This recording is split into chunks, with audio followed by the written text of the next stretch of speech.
Salut les amis, on se retrouve aujourd'hui pour notre point hebdomadaire. J'ai trop hâte parce qu'aujourd'hui il y a de la mesure. N'hésite pas à checker dans le petit juste ici la playlist pour comprendre de quoi je parle. On est sur un challenge de pouces de cheveux avec la méthode GHE. C'est une méthode que je trouve assez contraignante mais pourtant plutôt efficace. Aujourd'hui du coup c'est la vidéo où je fais le point comme chaque semaine.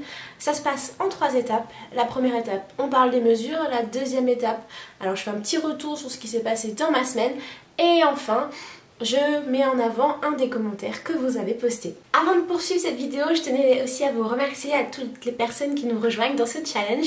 J'espère que pour vous ça va vous motiver et que tout se passera bien.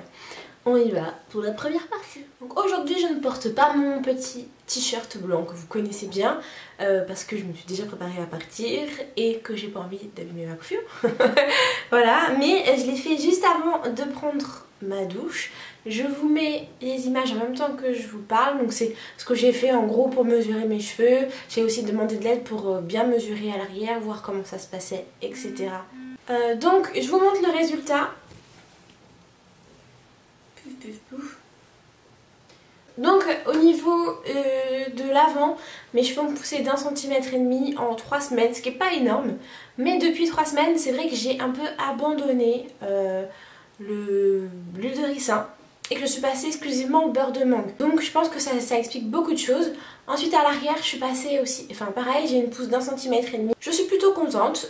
Comme je vous l'ai dit, j'avais pas forcément d'objectif de longueur, mais...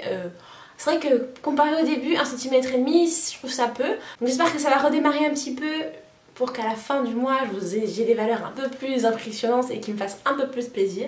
Mais 1,5 cm, c'est déjà bien. Il y en a qui ont moins que ça. Donc en ce qui concerne le retour d'expérience, c'est vrai que cette semaine pour moi, c'était assez coolos parce que j'étais dans un certain équilibre entre mon beurre de mangue et ma petite routine. En fait, ça commence vraiment à devenir assez simple de rentrer c'est la méthode GHE dans ma routine hebdomadaire. J'ai de plus en plus de volume, j'ai gagné en densité en fait je trouve. C'est un peu bizarre parce que je m'y attendais pas vraiment à gagner en densité. Et on voit toujours que j'ai des mèches qui sont beaucoup plus longues. C'est vrai que pendant ce challenge je vais pas aller chez le coiffeur pour qu'il me coupe les cheveux parce que ce serait dommage. Du coup on verrait pas trop l'avancée. Mais je pense qu'une fois que le challenge sera terminé, j'irai faire une petite coupe qui m'égalise des petites mèches de devant là qui sont beaucoup trop longues. Sinon j'avais plus d'eau minérale donc j'ai repris l'eau du robinet et je suis dégoûtée. Maintenant je suis sûre et certaine que c'est l'eau de mon robinet qui fait que ça me gratte parce que là c'est une démangeaison à ne plus en pouvoir en fait. J'ai fait mon shampoing mardi donc c'est pas du tout une question de shampoing, c'est pas du tout une question voilà mes cheveux sont sales etc. C'est vraiment dès que je mets de l'eau du robinet ça me gratte. Oui donc comme je vous disais pour l'histoire de la pousse, c'est vrai que je suis passée plus au beurre de mangue. Le beurre de mangue a une certaine texture qui fait que mes cheveux sont beaucoup plus souples qu'avant. Ils ont gagné en rebond, je sais pas comment vous expliquer mais avant, ne serait-ce que pour le démêlage, c'était beaucoup plus compliqué. Je me rends compte en fait depuis que j'utilise le beurre de mangue que ça aide au démêlage et ça assouplit le cheveu. Mais de l'intérieur, je sais pas comment vous expliquer parce que mes cheveux en soi, ils sont pas gras, ils ne sont pas plus lourds. Alors que dans certains produits, en fait quand on met beaucoup trop de crème par exemple, les cheveux sont alourdis, ça se voit qu'ils sont gras. Alors que là, pas du tout. Je sens que mes cheveux ont de l'hydratation mais ne sont pas alourdis.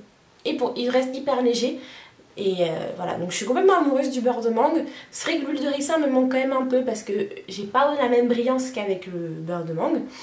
Et surtout que l'huile de ricin fonctionne beaucoup mieux dans un challenge de pouce selon moi que le beurre de mangue, je l'ai déjà remarqué. N'hésitez pas à me dire vous quelles huiles vous utilisez. Peut-être que je vais changer comme ça au cours du dernier mois là pour continuer à tester et voir ce qui fait un peu plus pousser que d'autres.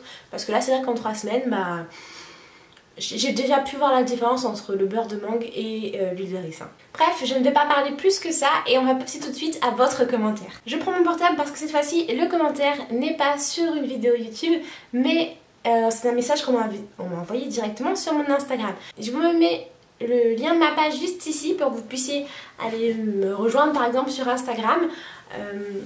Et en fait sachez que moi je suis beaucoup plus sur Instagram en soi que sur YouTube, donc si vous avez besoin de me poser une question sur votre routine, n'hésitez pas à m'envoyer un petit message, je réponds quasiment dans l'heure, sauf quand je suis au boulot, mais sinon en soi je réponds vraiment rapidement.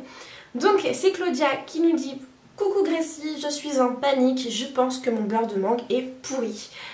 Il y a plein de petites graines dedans et j'ai beau essayer de l'utiliser comme ça, il ne se mélange pas. Que faire? Merci Claudia pour ton petit message, ça m'a permis de rebondir pour la méthode. J'ai pris d'ailleurs mon pot qui vient de chez Aromazone. Si tu passes par là, Jamila, c'est ce que tu as pu recevoir, ça faisait partie des échantillons que j'ai demandé à Aromazone pour toi. Pourquoi Jamila? Parce que c'est elle qui a gagné le concours de Noël, tout simplement.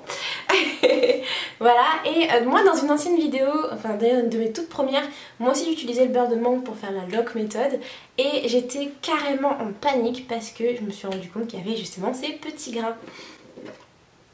Et bon, alors là, comme de par hasard, mon beurre de mangue, il n'y aura pas de petits grains.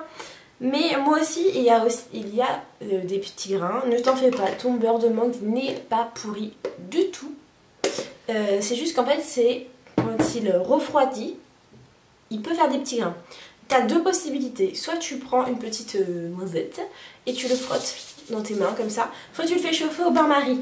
On m'a disputé, merci à toi licorne, ne jamais faire chauffer son beurre de mangue au micro-ondes. Pourquoi? Parce que ça tue toutes les propriétés du beurre de mangue.